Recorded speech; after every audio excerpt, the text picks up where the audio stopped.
Okay, welcome everyone to another episode of Conversations with Real People on Individualists Unite. I am the radical individualist, otherwise known as Chip. And right now we are going to be talking with Tim, who, before we do anything else, we all know, Tim, you need to certify that you are a real person. I definitely am a real person. Good enough for me. Okay. Well, Tim, I've known him not very well for very long because we've met one other time at the Stowe House where we were both docents, and I found out you know a boatload about the history of the world, really, and of the United States, and I think that's highly relevant to us today, so we can figure out how we got here. Before we start, your consolation prize for being here is you get some of my books, Trilogy, which, by the way, I showed this to Tim like he wouldn't know what any of it's about. He recognizes all three of the writers who are here in Trilogy. So, like I said, he knows his stuff. And then we have just a book about restoring my house that we're talking in right now, Elysian Place, a family renovation. And finally, my new novel that regular watchers already know about, so I won't go on and on about it. Uh, about a possible future for the country, for the world. And I think actually a pleasant read. It's not ugly like 1984. You'll be glad to know. So, Oh, this is great. yeah, Thank you. well, Really thanks. appreciate that. Well, thanks for coming and being here. So, I mentioned that you are very incredibly knowledgeable about Let me it's silence time, it's this. time out for the phone, yeah. About the history, I'll say of almost anything, because you seem to be just a fountain of information. So, tell us a bit about your background. Well, I was raised in Ohio, Southwest Ohio, near Dayton, north of Dayton, and I went to college at Manchester College in northern Indiana, small liberal arts school. I went to then Kansas State University, where I studied South Asian history in graduate school. And at Kansas State, I taught U.S. history as part of my graduate teaching assistantship. And in the course of pursuing that master's degree, I decided that academia was not necessarily the place I wanted to go. I was headed on to Berkeley at that point, and it was 12 years beyond the master's to get a PhD. And I figured I would be an old man before I got out of the program. Mhm. So I switched. We moved to Cincinnati and ultimately became a filmmaker and an educator here. And I have a master's in education from UC then, on top of everything else. Okay. And I taught in Cincinnati Public. I taught history, television production, and also technology. Okay. And in retirement, I've been working at the Stowe House, and it's the greatest gig I could have Yeah, that's I've enjoyed for it. I've retirement. enjoyed it. And the problem is every time you think you pretty well understand the history in the past, somebody like you comes along and says, "Oh, by the way, there's all of this other stuff." So it's almost like you go back to the beginning. Right. Um, so we were talking. Speaking of Stowe, and of course, she wrote Uncle Tom's Cabin. I mean, there's just so much even to that. Uh, but I've had some concerns these days about people's perceptions of slavery. I mean, today we all is slavery wrong, slavery's wrong. Okay, well, that's simple. But there's so much more to it in the past Mhm. and still today, really. So I wanted to discuss some of that. And as usual, Toby's here bothering people if you're wondering what we're doing down He's there. not a Yeah, bother. I'm a yeah, dog lover. yeah, yeah. But um, and that's goes back out again. And that's why I did put this together because there's a slave owner, the daughter of a plantation owner, has written some passages in here.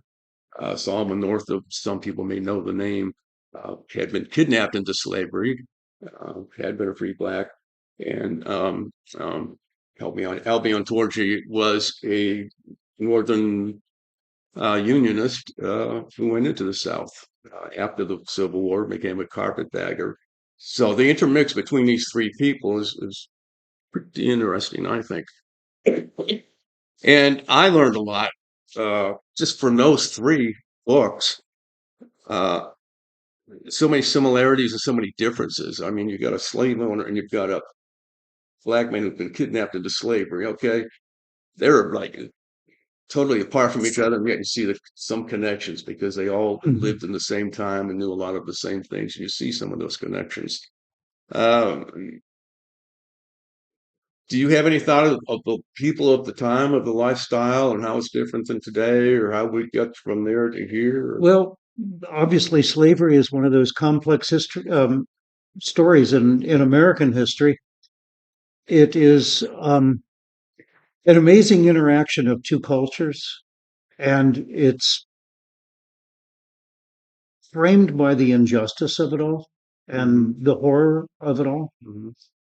And it's also about intimate relationships between people from two different cultures Yep. and what they, how they responded to their situations. And the horror of it obviously is part of what we have learned in our public education about slavery, that it was an immoral institution and it was stolen labor and it was a very major part of what drove the Industrial Revolution in America. The Hmm. proceeds of slavery made the Industrial Revolution possible. Um, there are many narratives about slavery, Hmm. and I think that the dominant narrative that I see emerging in today's world is that slavery was a net good. That's the dominant narrative that's being placed upon us. It's not a new narrative, it was an old narrative. And it was a narrative that was actually a reaction to Harriet Beecher Stowe's Uncle Tom's Cabin. Hmm. There was a whole cottage industry in America of pro slavery romanticization of slavery novels Hmm. that were written in response to Uncle Tom's Cabin. And obviously, the most famous of those is Gone with the Wind. But there were many 19th century novels, some written by people who were friends of Harriet Beecher Stowe and who were part of the literary club that she was a part of. They saw a different side of slavery than she saw, and they tried to romanticize it. And in many ways, that romanticization of slavery, the mint julep on the porch with the Hmm. magnolia trees, Hmm. is the image that has carried forth into the 20th and the 21st century. And it's a shame because the narrative that Harriet Beecher Stowe sought to create, which was in my mind, probably the more accurate narrative, was lost. And it was locked in the post Reconstruction America. After Reconstruction failed and the return to white rule and white supremacy in the South, um, the Beecher Stowe narrative was lost. Yeah. Yeah. If I could jump in on that, because yeah, absolutely what you're saying, and you do get especially from Cornelia Randolph, the daughter of the plantation owner, you definitely get this attitude, perception that uh, they were doing the slaves a favor. They were Mhm. organizing their lives for them, being good to them. Mhm. And she is a very kind woman. You can't Mhm. hate that woman. Uh, Mhm. but the attitude of slaves are lucky to be slaves and let us run their lives, it's pervasive, absolutely. And that's, Mhm. I think, what people don't understand is they think it was all whips and chains and beatings, and there was some of that. But probably uh, more dangerous part of it was the part about we're doing you a favor, letting you be our slave, and many slaves bought into that, and maybe in a way still do today. Mhm. So that's been my concern. 400 years of conditioning. It's Hmm. hard to overcome 400 years of um, of a major um, understanding of the relationships of the world. You know, I mean, Yeah, this yeah. starts this whole idea of racial categories and the idea of superior beings versus inferior beings Mhm. was a product of the age of exploration coming out of Europe, and the narrative that was created to justify and support Portugal's expansion into human trafficking as a part of its international trade apparatus, Mhm. starting with Henry the Navigator in 1450. There was a biographer for Henry the Navigator that came up with these categories of racial hierarchy, with white Europeans being on the top of the hierarchy, and it just gradually went down based on skin color and also based on, at that point, access to privilege and power being on the lower ends of that hierarchy. And obviously, the darker the skin color, the more inferior the person was supposed to be. Mhm. And that was sort of a justification for why they engaged in human trafficking. Right, can I jump on that because Hmm. you really triggered something in me. You're talking Portugal, and I'm not expert at this, so hopefully you can help me out here. But Spain was controlled by the Moors for some period of time Right. along in that area. Moors being blackish. You tell me better on what North that was. Africans. Yeah. Yeah. So how does that dovetail? Because you had Africans, North Africans controlling, I guess, controlling Spain or having certainly a huge influence. How does that Yeah. all work? Well, I think the history of Europe before the Western European engagement in human trafficking and slavery, the distinctions of skin color were not as pronounced. I'm sure there was skin color prejudice before that time period, but there was no need to create a justification for doing something that was so morally reprehensible. And it was to justify that immoral activity of human trafficking and transporting people and stealing their labor and stealing their lives. That has to work on a person. It has to work on a culture, the psyche of the culture and that person. So humans being as they are, they create rationalizations Okay, for what they were doing. all the time. Yeah. And the Moorish occupation um, of the Iberian Peninsula, the Spain and the Portuguese area, but primarily Spain, had to do with um, the influx of a huge Jewish population from the Jewish diaspora after the fall of Jerusalem, and the gradual expansion of Islam into the Iberian Peninsula. And there was a period of an amazing renaissance of intellectual activity and cultural exchange where Muslims and Jews got along pretty well. Hmm. It was Islamic rule, but one of the tenets of Islam was that the people of the book, meaning people who were Christians and people who were Jews, were part of the legacy and part of the faith tradition of Islam. Islam recognized the prophets of Israel. Islam recognized Jesus as a prophet, recognized the traditions of Christianity, and they considered those people to be people of the book because they shared the same sacred They texts. share the same God, really. Yes, and they shared the same God. Allah is the Arabic version of the word God, and it is often been used throughout history as the name for God. So there's a kinship there, and there was a clear distinction in the sense that this system of governance of the Iberian Peninsula was such that Islam was supreme in the sense that it had political and social control, but they gave a great latitude of freedom to Christians and Jews inside their empire. And that was even true during the time of the Reformation. Many of the refugees from the Protestant Reformation, the Jewish refugees, and then the Anabaptist refugees who were part of the Radical Reformation, they were sort of the left wing of the Reformation. Mhm. The Islamic Ottoman Empire gave them refuge in Eastern Europe, and they welcomed them so they could escape the burnings at the stake that were happening in Geneva, particularly the Unitarians who were facing that, but the other Anabaptists, the Mennonites, people who would identify with that Anabaptist tradition, Mennonites and Brethren, who practiced community of goods, Hmm. tried to live out first century Christianity by living collectively or communally. And so they were rejected by the Protestant Reformation and persecuted and killed by the scores. Yeah, and can I jump in on that then? To what extent is uh, the settlement of the Americas by Europeans? To what extent did they come here to escape what you're talking about. Well, at least the white Europeans who were coming to America in the initial run were refugees from an oppressive religion, primarily refugees from a very strict Catholicism, and also refugees from a very strict Calvinism that was a very confining theology that basically considered humanity to be um, the terms they used.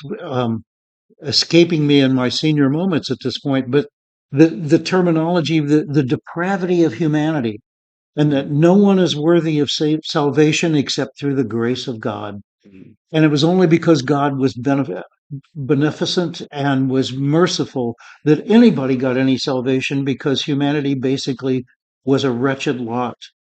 And so our salvation was only at the mercy of God, which was a very oppressive way to organize a religion, and many people wanted to escape that. And if you look at what happened in the Iberian Peninsula, right before the time of Columbus coming to the New World, the Catholic Church instituted what was known as the Spanish Inquisition to purge Spain, or the Iberian Peninsula, of both Jews and Muslims. And so that campaign of almost genocide and driving those people back to Africa and to other parts of the world through this persecution created the new Spanish monarchy that had the funds to support Columbus in his exploration, to try to compete with the Portuguese. They were like 50 years behind the Portuguese Okay. in developing this. Okay, So, again, I just want to try to keep up. yeah. Um, so the Moors, just kind of fill in as far as when the Moors kind of moved into these areas, and we'll say Spain. We're talking about Spain. Excuse me. And to what extent, or how is it that if they controlled Spain, how is it that the Catholic Church was able to push them back out? What's all that about? Well, I think that it goes to the ebb and flow of empires, Mhm. and the expansion of Islam after the death of Muhammad and the founding of the religion in the mid 600s.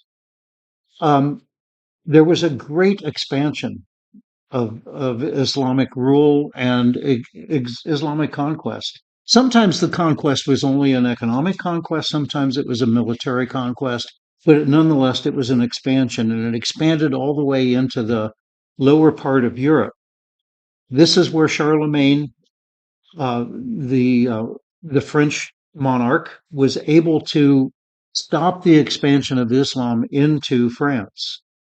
And so this notion of French nationalism standing up to the invasion of the Islamic world into the rest of Europe, that was the point at which it was rebuffed. Mhm. Also, the expansion of Islam goes hand in glove with the collapse of the Roman Empire, the military, Okay. economic, and social collapse of the Roman Empire. There's a vacuum. Yeah. Whenever an empire starts to crumble and collapse, people fill those gaps. And Islam was there, well positioned to fill the gaps of the collapse of what was the Holy Roman Empire.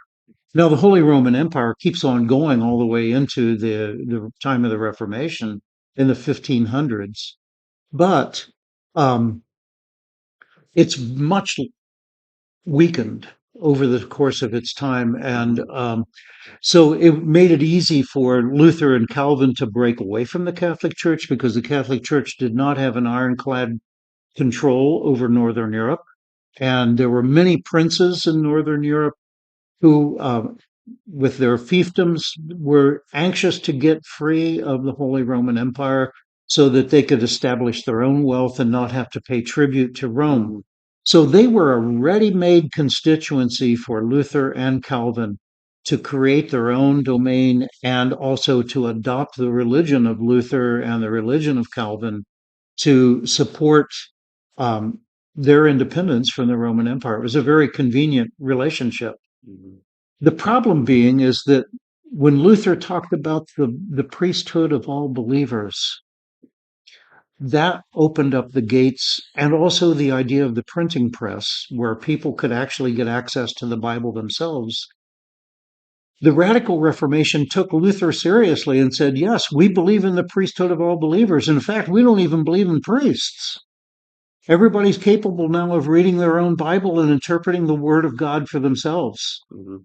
And we don't need a church hierarchy to tell us that. We don't even need a Lutheran priest or a Calvinist minister to tell us that. Yeah, I think the invention of the printing press means so much to how people think because they actually, can read and write stuff. And Yes. people learn to read and write. That helps also. And I just did a little podcast piece also on how important it was I mean, you can imagine, okay, Gutenberg invented a printing press. It was still clunky, Yeah. still slow as all get Right. out. So you didn't print up a whole lot of anything. So it was the Bible and really important stuff. Once it became possible to print fairly efficiently, quickly, the linotype or whatever they call it, where you could type and it actually sets the type. Right. Well, now, and the example I used was, except I can't think of her name, Little House on the Prairie, Laura Ingalls Laura, Wilder. Laura Ingalls. In Gutenberg's time, that book would never get published, Right. even relative to the time. I mean, because it was too expensive and not enough people could even afford the book. But in Ingalls' time, we're talking late 1800s, people could afford the book. She could afford to publish the book, or somebody could. So just folks would buy a book like that and read it and say, hey, this is about us, and that's why they bought it. Hmm. So just the fact that you could make books like that cheap enough that people could afford to buy them, that influences the whole thing.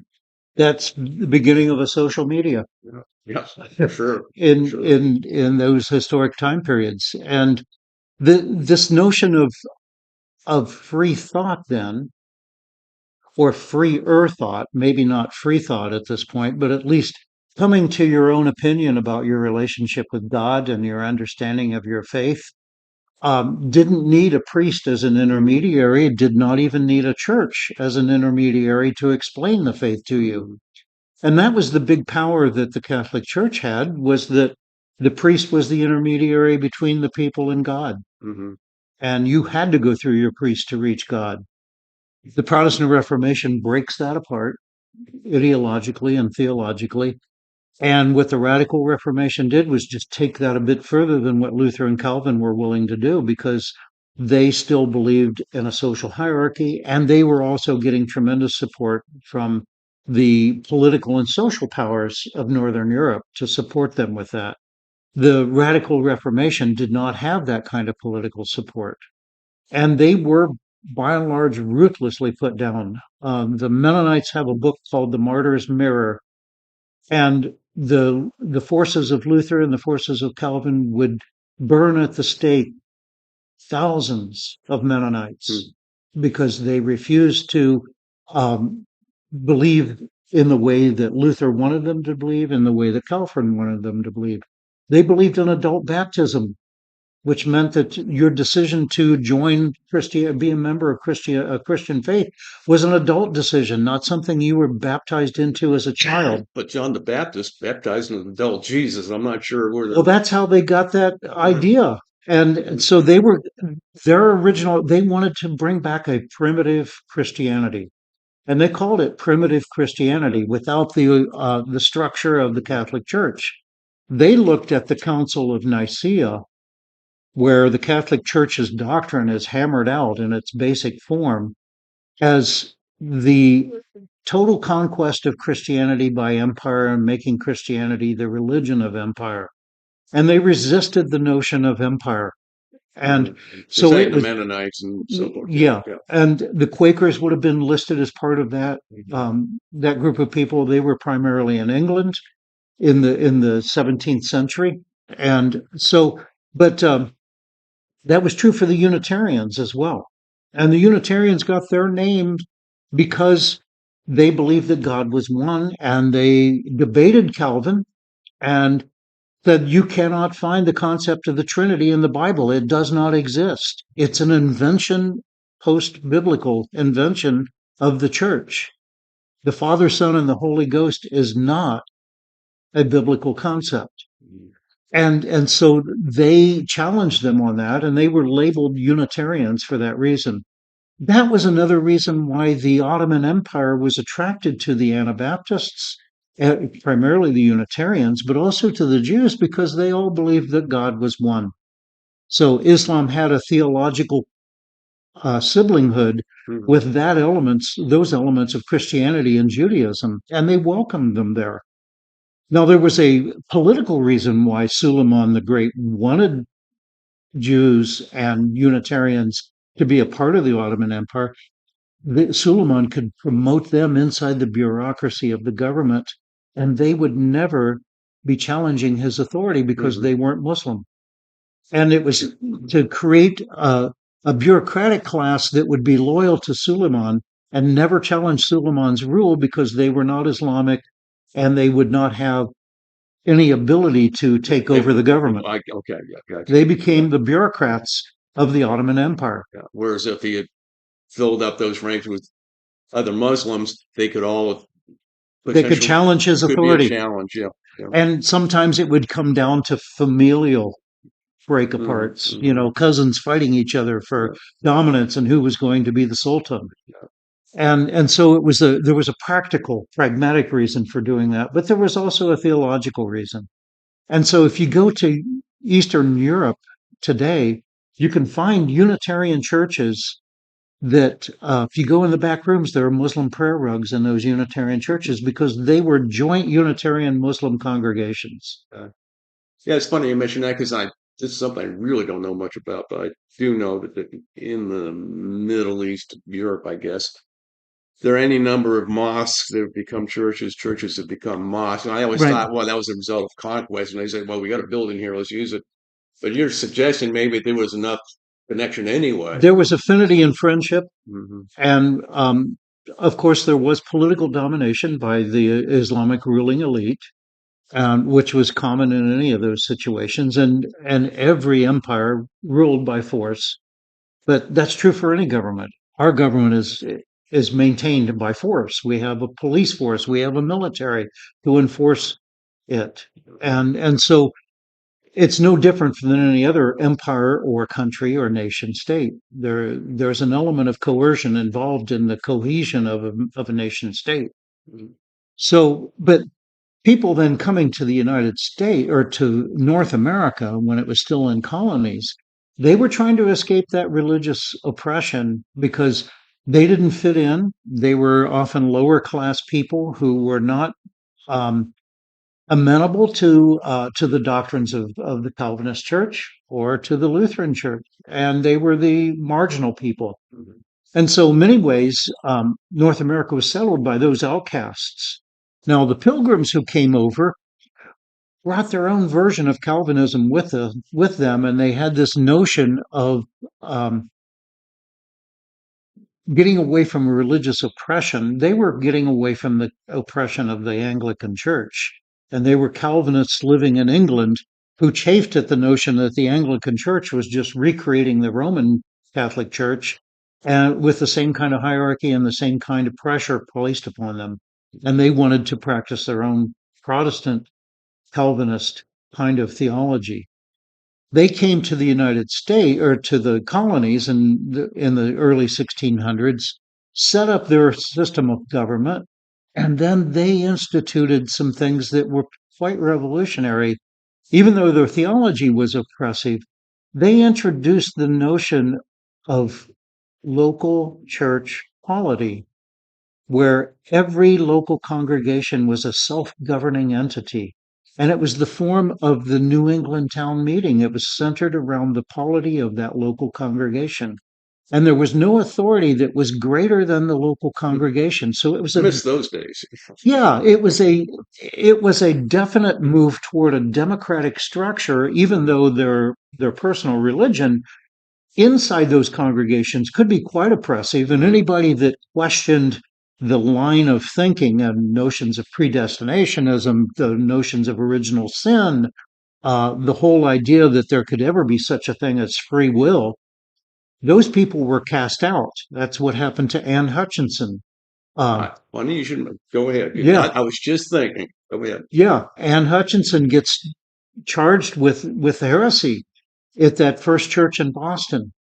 Now it's interesting as the pilgrim churches continue to grow and become the central, become the glue that holds the Northeast together, New England together. They also modernize in some respects, and the pilgrim churches become the the ancestors to the United Church of Christ and to the Unitarian Universalist churches. Many of those old original pilgrim churches, like in Salem and Marblehead and places in Boston, are today Unitarian churches, Okay. which are very much on the left wing of things in terms of Christianity or organized religion. And today, Unitarians don't even consider themselves Christians. They consider themselves coming out of a Christian tradition, but they don't believe in the divinity of Jesus and they only believe in the unity of God. And some of them are atheists, but they still are the inheritors of that pilgrim tradition Mhm. with local church polity and this notion of a bottom up kind of democracy. And which I take to be, whether it's really true or not, at least philosophically, that's kind of the basis for the founding of this country was Exactly. enough of top-down kings and queens and aristocracy. We're going to build our governments from the bottom up. Great idea in theory, anyway. So, Three of the yeah, first five presidents were Unitarian: okay. Yeah. Thomas Jefferson, John Adams, John Quincy Adams. Well, I don't know if you were any bigger of a fan of history than I was in school, which was not much. I had other things to concern myself with, like my life right now. But there's a reason we're where we are right now. That reason is where we've been. So these people we're talking about, they matter. Why is the Middle East the mess that it is? Check back a century or two, and you'll learn a lot about it, and we need to know it. So I hope you'll stay tuned, or at least log into the next segment. That would be Tim, Conversations with Real People, number 2. Thanks.